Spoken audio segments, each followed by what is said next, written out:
Kasus pencurian ratusan kilogram buah jeruk di Desa Rantau Sialang, Kecamatan Muara Kuang, Ogan Ilir, diungkap polisi dengan mengamankan satu tersangka.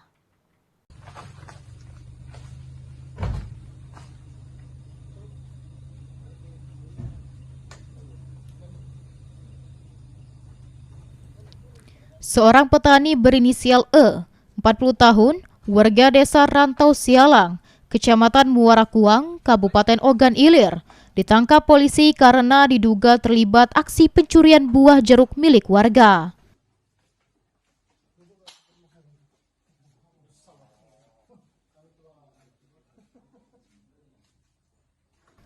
Kapolsek Muara Kuang, Ibda Hari Setiawan mengatakan, aksi pencurian terjadi pada Kamis 25 Juni 2026 malam.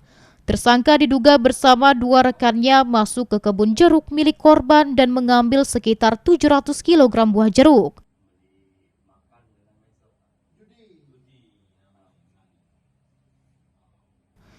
Buah hasil curian tersebut kemudian dijual dengan nilai sekitar Rp3.500.000.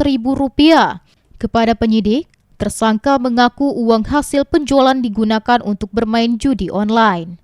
Polisi saat ini masih melakukan pengembangan kasus, serta memburu dua pelaku lain yang diduga terlibat dalam aksi pencurian tersebut. Identitas tersangka yang berhasil kami amankan bernama atau berinisial E, 40 tahun, warga Desa Rantau Sialang.